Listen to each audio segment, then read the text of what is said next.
மக்களுக்கு சிறந்த வாழ்வாதார சூழலை கட்டியெழுப்பிய தற்போதைய அரசாங்கத்துக்கு எதிர்வரும் ஜனாதிபதி தேர்தல் சவாலான விடயம் அல்ல என ஜனாதிபதி மஹிந்த ராஜபக்ச தெரிவிக்கின்றார்.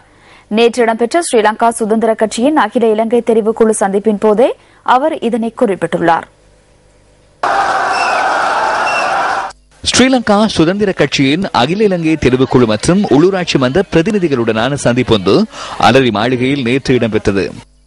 2005 ஆண்டு கட்சி அலுவலகத்தை மூடி எவ்விதமான சலுகையும் இல்லாத நிலையில் எனது சுமையை நீங்களே சுமந்தீர்கள். அதனை நினைவில் வைத்துக் கொள்ளுங்கள். அம்பிலிப்பிட்டிய மற்றும் கதிர்காமம் சென்று வந்த பின்னர் எனக்கு ஒரு பலம் வந்தது. ஏனென்றால் எம்மை நேசிக்கும் மக்கள் இந்த கிராமங்களில் உள்ளனர். அவர்கள் மாறவில்லை, தலைவர்கள் மாறுவார்கள்.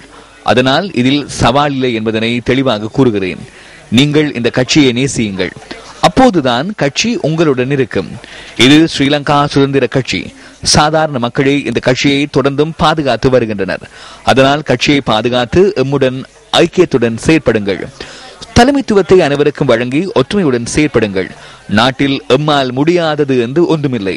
எனவே உலகை வெற்றி கொள்ளக்கூடிய எதிர்கால சந்ததியினருக்கான ஒரு நாட்டை கட்டியெழுப்பிய பின்னரே நாம் ஓய்வு பெறுவோம் என்பதனை நினைவுபடுத்துகிறேன். ඉපදෙන්න ඉන්න දරුවට ඊටන් රටක් හදලා ලෝකෙ දිනන්න පුළුවන් රටක් හදලා තමයි අපි විශ්‍රාම ගන්න කියන එකත් මතක් කරනවා. இதன்போது அரசாங்கத்தில் இருந்து வெளியேறிய மைத்ரிபால சிறிசேன உள்ளிட்ட ஏனைய உறுப்பினர்களின் கட்சி உறுப்புரிமையை ரத்து செய்வதாக ஏகமனதாக தீர்மானிக்கப்பட்டது.